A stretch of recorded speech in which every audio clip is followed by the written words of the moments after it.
new babe. So what's good, TMG fam? Welcome back to the channel. It's your boy L. You already know what time it is, man. So listen, the next video we get into is the 5 most impressive heists of all time. Now, I automatically start to think about one of my favorite movies I used to watch back in the day, man. Italian Job. I can't never say his name right on the first try.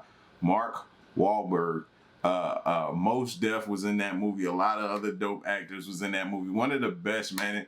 And the Italian Job, bro, that was just that movie for me, man. I must have watched that movie a million times. So that goes down to me as one of my favorite heist movies. I know y'all will probably have more to top that. So drop some suggestions in the comment section. Maybe some things I haven't seen so I can go check them out, all right? So 5 most impressive heists of all time. Let's see. 5 greatest heists of all time. Even if we don't condone them, most people are generally fascinated. Oh yeah, I didn't know we needed to say that. I don't condone you doing this now. Do I need to put disclaimers at the beginning of the videos from now on? I don't condone this. It just makes for compelling content to watch. All right, let's go. With heists, movies like Ocean's 11 and The Sting glamorize these calculated criminal feats. Oh yeah, the Ocean series. Yes, those are great too. And audiences around the world enjoy watching fictional characters escaping with huge piles of cash and jewelry. But sometimes these elaborate crimes occur outside of the world of fiction. Today, we're looking at the 5 greatest heists of all time. Antwerp Diamond Heist. The Antwerp Diamond District. Whoa, did that just say $100 million? Scoot my chair up a little bit, bro. What would you do with 100 milli? 100 milli? 100 milli? Make you think. Is one of the most heavily secured places in the world, with billions of dollars of diamonds changing hands there every year. And it was there in 2003 that one gang of thieves pulled off one of the largest diamond heists in history. Now, even though most of the gang, known as the School of Turin, has since been arrested, the diamonds have never been retrieved. The robbery was led by Leonardo Notarbartolo, a small-time diamond dealer, tenant of the Diamond Center, and a thief responsible for many minor jewel robberies. Although police believe he was the robbery's mastermind, he claimed that he was contacted by an unidentified diamond dealer who recruited him for the crime. Notarbartolo said he was paid to take pictures of the vault's complex security system. From those pictures, the dealer constructed a full-sized replica of the vault. Notarbartolo states that the dealer set him up with a small gang of Italian jewel thieves, each with specific skills for the... First of all, this was well thought out, right? Take pictures. Now I'm going to design the vault that they have so I can sit here and work on it till I have it down pat, or whoever I hired to have it down pat. Then I'm going in. It sounds like they really taking this step by step. The robbery. The police are not convinced of the truth of this anonymous diamond dealer. However, no proof has been found to support this claim. The thieves got through the 10 layers of security, previously thought to be impenetrable. They bypassed cameras, the combo dial, the keyed lock, magnetic sensors, the locked steel gate, light sensors, heat and motion sensors, and keypad disarming sensors. They used aluminum to trick the magnetic field and stripped plastic off the wires of the sensor circuits. Then they loaded up bags of diamonds and other jewels. It took 2 hours to get it all out of the building, but thanks to one gang member, things eventually fell apart. That man was Pietro Tavano, known as Speedy, and one of Notarbartolo's lifelong friends. Speedy couldn't handle the pressure. After unloading the loot into this car, he had to pull over because he was having a panic attack.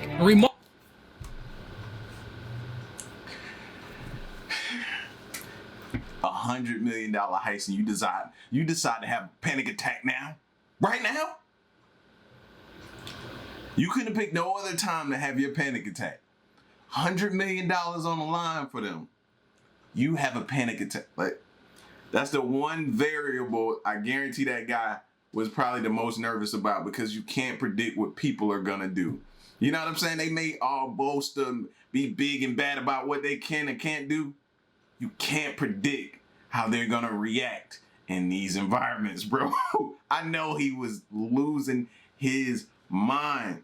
They already spent 2 hours on the heist. 2 hours.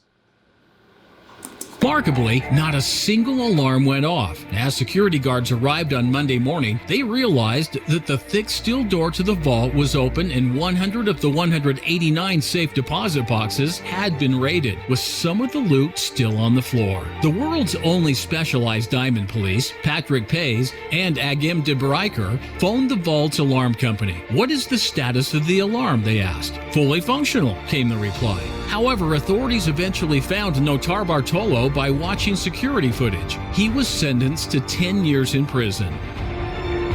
Brazilian bank robbers. 10 years in prison, right? He gonna do his dime, right? Diamond's still out there. Does he still get his cut when he come home? And where are they getting these diamonds off at? I got so many questions. In 2017, Brazil's police arrested 16 men tunneling towards a vault containing 1 billion reais, or $318 million, and who were on the verge of pulling off the largest ever bank robbery in the country's history. Authorities swooped just before the alleged gang was able to use its impressively equipped tunnel to enter the safe at a Banco do Brasil branch in the country's financial capital. It would have been the world's biggest heist, said Police Chief Fabio Pinheiro Lopez on Globo TV. Police said work on the tunnel began 4 months ago, starting from a house several blocks from the bank. It had sophisticated supports, fans, and lights. The police believe Alcio Cio Gomez Noriega was the ringleader of the operation. He is a 35-year-old man implicated in an attempted robbery of a security van in Paraguay. The court ruled the group be held in pre-trial detention. Though it's hard to believe, the group dug the tunnel by hand. They Whoa.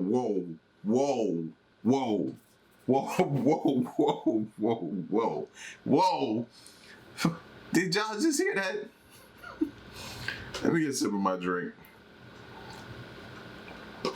We out here digging tunnels by hand.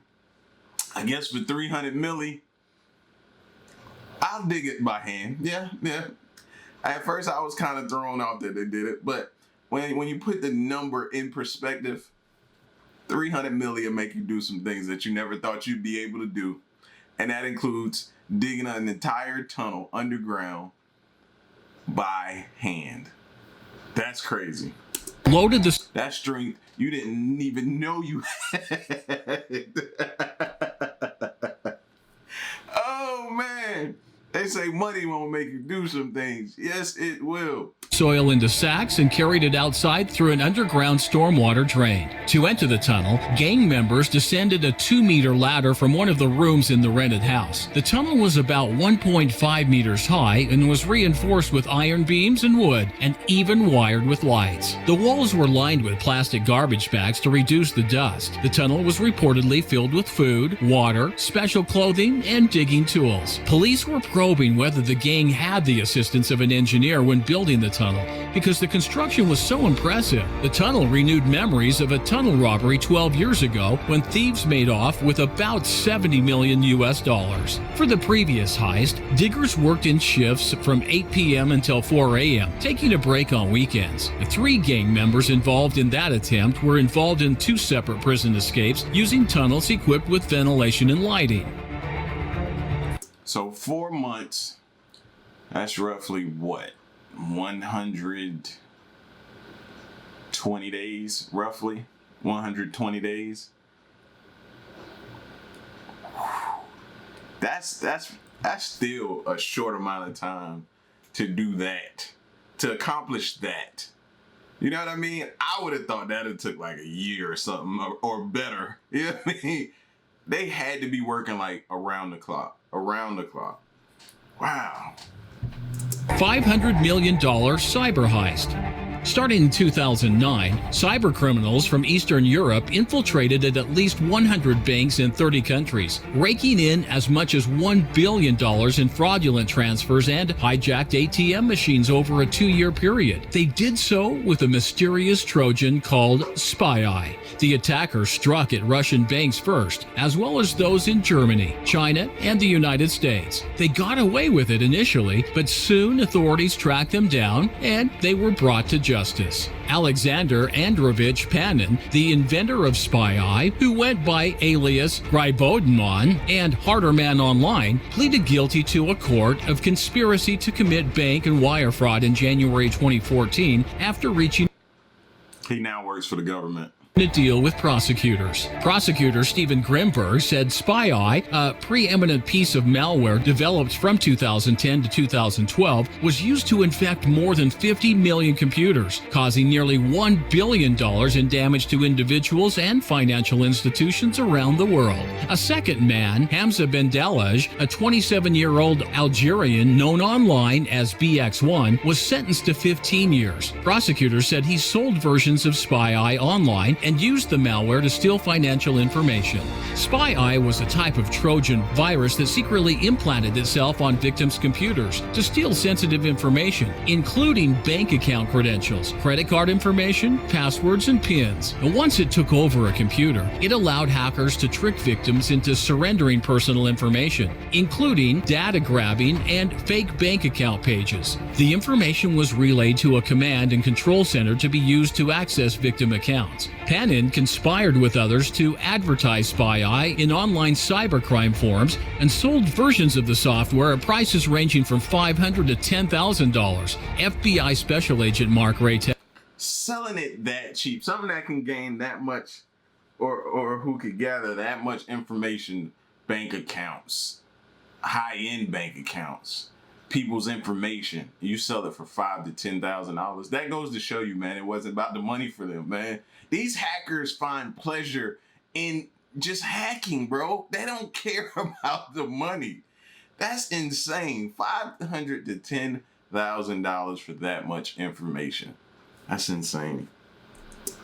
Testified. Panin was the architect of a pernicious malware known as SpyEye that infected computers worldwide. He commercialized the wholesale theft of financial and personal information, and now he's being held to account for his actions, U.S. Attorney Sally Yates stressed in a news release. Now, many police agencies don't have the skills to effectively track down and investigate cybercrime. Tracking down cyber criminals. That's why a lot of them, when they get out of jail, it's a job for them. You know what I'm saying? Because you want those people on your side. Yes. Requires a very different skill set from traditional policing, which limits the ability of law enforcement to go after cyber criminals. It also takes resources and trained personnel, which are, in many cases, in very short supply, says Martin Rosler, Director of Threat Research at Trend Micro. France's heist of the century.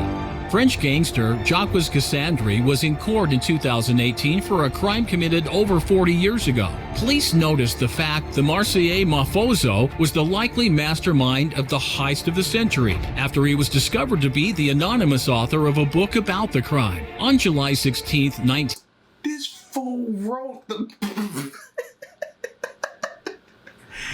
Oh, snap. That's somebody just poking at you, man. When you not only do the heist, but you write about the heist, man, you are a sick individual.